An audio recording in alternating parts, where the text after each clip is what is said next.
Olá, todo mundo. Bom, vocês vão ter que aguentar mais um videozinho meu. Hoje vamos falar de Quo Vadis. No Evangelho Apócrifo dos Atos de São Pedro, apócrifo é um evangelho que não foi abalizado pela igreja. Mas nesse Evangelho dos Atos de São Pedro, está descrito o encontro de Pedro com Jesus. Pedro estava fugindo de Roma porque ele estava sendo muito perseguido e queriam matá-lo. E então ele pega e resolve sair de Roma, e quando ele está na estrada, já fora de Roma, ele encontra com Jesus ressuscitado, Jesus já depois da ressurreição. E Jesus está caminhando em direção a Roma. Pedro não entende aquilo e pergunta, mas Quo Vadis, aonde vais? E Jesus responde, eu estou indo a Roma para ser de novo crucificado. Na hora Pedro entende, era a sua vez de sacrifício, senão Jesus teria que ir no lugar dele. Então Pedro volta para Roma, volta a pregar em Roma, acaba sendo preso, acaba sendo crucificado. Na hora da sua crucifixão, quando ele vê que vão crucificá-lo, ele fala, eu não sou digno de morrer como o meu mestre morreu, né? E daí penduram ele de ponta cabeça, ele é crucificado de ponta cabeça para isso, né? Porque ele não queria morrer que nem Jesus, ele não se achava digno disso. Nesse local fizeram uma igreja que chama Domini Quo Vadis, no local possível dessa história. Não se sabe, não é uma história oficial da igreja, mas é uma lenda muito bonita, muito interessante. Eu acabei de ler um livro muito interessante, que é o História das Ideias Contemporâneas. É um livro escrito pelo padre Mariano Fazio. O padre Mariano Fazio é um sacerdote da obra, do Opus Dei. Atualmente é o secretário-geral da obra em Roma, que seria o vice-prelado, né? O braço direito do prelado. Ele já trabalhou antes com o Dom Javier antes da sua morte. E Mariano é um filósofo e um historiador assim, de uma competência extrema. E ele passeia pela história da filosofia, uma coisa impressionante. Ele tem vários vídeos dele no YouTube sobre esse assunto, palestras sobre as várias fases do pensamento contemporâneo, e cada uma melhor que a outra, estão todas no YouTube, são acessíveis, inclusive todas elas são legendadas. Vale a pena uma hora entrar, põe Professor Mariano Fazio, palestras e você encontra isso lá no YouTube, tem várias delas. Mas nesse livro particularmente ele dá uma passeada no pensamento na história do pensamento contemporâneo, né? Como a gente chegou até onde chegou. Ele começa ele começa lá no fim da Idade Média, né? Perto do 1500. E vem passeando por todas as épocas até chegar nos anos 14, agora 2014, 2011, se eu não me engano, é até onde ele vai. E já com o Papa Bento. Ele vai mostrando como foi se deturpando o pensamento das ideias, né? Parece que o estupim da história começa com Alexandre VI, um papa não muito bom, era um Borgia, riquíssimo, mas assim político e dinheiro e etc. Ele, bom, entre outras coisas, ele nomeou cardeal um dos filhos dele com 16 anos. Bom, enfim, foi um papado bastante desastroso para a igreja. Vindo da Idade Média, que foi uma ideia muito da teocracia, tudo assim, toda um clericalismo muito acentuado, os papas mandavam, os papas decidiam. Tudo isso levou a uma insatisfação muito grande com a igreja, com a teologia, e dá origem ao que vem em seguida, que é o grande cisma. Dois teólogos, Calvino e Lutero, se rebelam contra a igreja e pregam uma cisão com a igreja de Roma, dizendo que Roma tá na mão do demônio, que nunca foi verdade, nunca será verdade, graças a Deus. Mas Calvino e Lutero vem com aquelas ideias do protestantismo. Assim, a mola mestra do protestantismo é o sola fide e o sola scriptura. Sola fide, que nenhum homem poderia ser salvo, porque o homem é corrompido. Então, para você ser salvo, basta você ter fé, basta acreditar em Deus, porque Deus é infinita bondade e isso te salvaria. E só a escritura, só o que está escrito vale, com direito às interpretações mais diversas, que as pessoas vão interpretando da sua maneira. Essa abertura da escritura à interpretação de quem está lendo foi o que deu origem a essa miríade de igrejas evangélicas que a gente tem hoje. São milhares e milhares de denominações diferentes pelo mundo afora. Cada um funda uma nova igreja. Então, fora aquelas básicas, assim, a luterana e as 3 ou 4 que são organizadas de uma maneira, de um pensamento, pelo menos tem um pensamento central, as outras todas são muito pulverizadas, elas não têm significado, elas têm uma população muito pequena que a segue e tal. E vai por aí afora. A gente está vendo o que isso aconteceu, né? Também nessa época houveram os grandes descobrimentos, né? Os grandes descobrimentos no caminho, em busca de um outro caminho para as Índias, por causa de briga entre Espanha, Portugal, etc. Os espanhóis chegam à América e achando que estavam chegando à Índia. Cristóvão Colombo nunca soube que não tinha chegado à Índia. Mas o descobrimento da América, eles encontram aqui os selvagens nus e vivendo aparentemente bem, e criou-se a lenda do Beau Sauvage, o bom selvagem, e que deu à luz, a gente vai comentar um pouquinho adiante, a vários pensamentos de que o homem, por natureza, é bom e não mau, né? Eles realmente fizeram uma confusão muito grande com isso, né? E aí, em seguida, esse período é bastante conturbado, é bastante longo, e mais ou menos 1700 e pouco começa o Iluminismo. Talvez o pai do Iluminismo seja Jean-Jacques Rousseau, baseado nas teorias do pensamento de Hegel, né, um filósofo também que era muito assim, antropocentrista, e junto com todas as descobertas daquela época, que assim, acabou-se percebendo que a ciência, a matemática estava evoluindo muito fortemente, e isso dava origem a pensar que então o homem é capaz de tudo, o homem chega a qualquer lugar, o homem é capaz de chegar a qualquer lugar. E então cria-se um centro no homem, por isso o iluminismo, a iluminação do homem, do pensamento do homem, da mente do homem, da ciência do homem, né?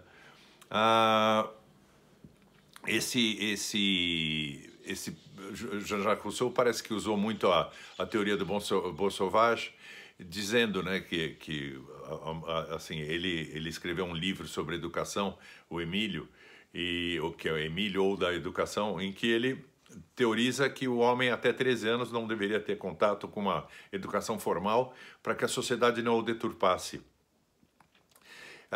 É curioso lembrar que Jean-Jacques Rousseau, ele teve 5 ou 6 filhos, eu não tenho certeza do número, porque em locais diferentes falam 5 ou 6, mas ele teve 5 ou 6 filhos com a sua esposa, e todos eles ele deu para adoção, ele pôs na roda da adoção. É um homem muito bom para educar, assim, ele era bom para educar o filho dos outros, não os filhos dele. E Jean-Jacques Rousseau, daí com a teoria do Beau Sauvage, ele esquece de detalhes do Beau Sauvage, né? Que encontraram os índios aqui nus, aparentemente bondosos, mas eram canibalistas, faziam sacrifícios humanos, matavam qualquer criança que nascesse com qualquer tipo de malformação, matavam seus vizinhos por caça, por pedra, por nada. Eles eram homens como todos nós somos, não existe o bom selvagem, não existe o bom homem, nós somos pecadores, nós temos a herança do pecado original que nos deteriora e que nos leva sempre que a gente não está perto de Deus, nos leva ao buraco, né? As teorias também nesse período surge a teoria de Malthus, de que a comida vai faltar, então tem que diminuir o crescimento da população. As teorias de Darwin sobre a evolução, que mostram que não precisa a criação, a evolução explicaria tudo. Eles só esquecem do detalhe que tem um início, e o início eles não explicam, né? A teoria da evolução seria muito bonitinha se conseguisse explicar o seu início. Pode ter havido evolução ou não, isso não importa. João Paulo II sempre falou que houve uma evolução, aparentemente houve, mas sem Deus a conta não fecha, que teve que ter um criador, alguém que desencadeou tudo isso. Descartes também, com as suas ideias, as ideias matemáticas, tal, provando muita coisa, que então parece que o homem é muito mais capaz do que seria e tal. Todos eles, todas essas teorias ajudaram muito ao afastamento de Deus. Deus não é importante, Deus não é necessário, Deus não precisamos de Deus para nada, basta o homem e a sua inteligência seria capaz de tudo. Idealismo, antropocentrismo, liberalismo, modernismo, romantismo, são ideologias que vão se superpondo e se mesclam nesse período todo. E como tais são ideologias, e eu acho que a melhor definição que eu já vi de ideologia é que ideologia é toda uma teoria baseada numa premissa falsa. A primeira premissa é a falsa. O resto é tudo teoria, tudo imaginação. Mas o pensamento básico, então, desse período todo é o antropocentrismo, levado ao exagero. O homem é o centro de tudo, é o centro do universo, é o homem que manda a inteligência do homem e tal. Desse pensamento todo até chegar em Nietzsche, Freud e Sartre é um passeio. Nietzsche diz que Deus morreu, né? A ideia de Deus morreu, chega disso, dessa palhaçada, como ele diria. Daí vem o Freud com explicando o homem é uma máquina sexual, o homem é todo baseado em sexo, e Sartre com um nihilista total que se baseou muito nos pensamentos de Nietzsche, de Freud, para fazer a sua teoria. De forma especial agora no século XX, né, que Freud e Sartre são do início do século passado, essa mentalidade da liberdade do homem, da liberdade de pensamento, ela cresceu de uma maneira absurda, até chegarmos no absurdo de que a opinião de todo mundo interessa menos a opinião de quem devia dar opinião. Mais ou menos isso, porque um papa não pode dar opinião porque ele é o papa, porque ele é da religião. Agora, o esquizofrênico da Transilvânia, a opinião dele é muito importante para nós porque é a opinião dele, né? Então, parte-se do princípio que quem realmente poderia dar palpite não pode dar palpite, quem pode dar palpite é quem não tem base para isso. Assim, todos esses pensadores, quer dizer, Rousseau, já falei, ele nunca trabalhou, ele deu os filhos, ele deu todos os seus filhos na roda, ele acabava com a fortuna das pessoas que estavam próximas dele, né? Aparentemente acabou com a fortuna da esposa, da família da esposa também, né? Mas ele viveu sempre às custas dos amigos, principalmente de Engels, que é um filósofo que o acompanhou e continuou a sua obra depois da sua morte. Nietzsche evolui com um quadro psicótico e morre depois de 8 anos de catatonia. E parece que ele se arrepende, porque ele foi cuidado pela mãe durante esses últimos anos. Aparentemente ele se arrependeu das ideias que ele teve. Freud, em várias biografias de Freud, mostram que ele talvez tenha sido um mentiroso. Uma vez perguntaram para Freud o que ele achava de Nietzsche. E ele disse, nunca li nada dele. Nietzsche é pouco antes dele. E nunca li nada dele. E depois encontraram em textos de Freud plágio completo de páginas e páginas de Nietzsche, copiadas, literalmente, plagiadas, né? Sartre leva uma vida devassa junto com a sua amante, a Simone de Beauvoir. Simone de Beauvoir é uma polivalente em termos de sexo, e ela e Sartre levam uma vida super devassa. Quer dizer, a gente fica na mão dessas pessoas que tem uma vida pessoal confusa, moralmente confusa, e que provavelmente buscam nas suas teorias explicar os seus defeitos, esse é um perigo muito grande de todo mundo ter direito a grandes teorias, né? Nós precisamos de pessoas doutas, pessoas que tenham conhecimento, que tenham base do que estão falando, né? Então, isso tudo então levou ao que depois, mais para frente, Bento XVI chamou de assim, a tirania do relativismo, né? Nós, assim, vale tudo, tudo que se possa falar, tudo é certo, tudo é correto, tudo é permitido, porque ninguém tem direito a julgamentos, porque se você julga, você é preconceituoso, quando na verdade você é um conceituoso, se você tem ideias próprias, ou você acredita em alguma coisa, isso não é um preconceito, isso é um conceito, né? Tudo isso junto poderia levar a um desespero, a uma depressão, se visto apenas pelo ângulo dessas pessoas, né? Esses grandes pensadores, não se pode negar que eram pessoas inteligentes e pensadores fortes, né? Mas, por outro lado, nesses 500 anos, também Deus tomou providências para que as coisas corressem melhor, né? Lá na crise do cisma surgem os grandes santos, que Pedro de Alcântara, São João da Cruz, Santa Teresa d'Ávila, todos eles são da mesma época do cisma do protestante. Também nessa época, a aparição de Guadalupe, 1531, a aparição de Nossa Senhora a um índio mexicano, um homem simples de 50 e poucos anos, mas que já era católico, e que deu origem àquela imagem maravilhosa, que é a única imagem de Nossa Senhora, diga-se de passagem, que foi pintada não pelo homem. Todas as outras são esculpidas ou pintadas pelo homem, baseado no relato de quem viu. Aquela imagem quem fez foi Nossa Senhora, com as rosas que ela deu para São Juan Diego. Hoje ele é santo, São João Paulo II o canonizou, né? No século XX, conseguiram piorar a evolução das ideias, baseados na ecologia, passando o planeta Terra ao centro de tudo, é o New Age, né? Acabou a era de Sagitário, que seria uma era de Deus, e começou a era de Aquários, e a era de Aquários não precisa de Deus.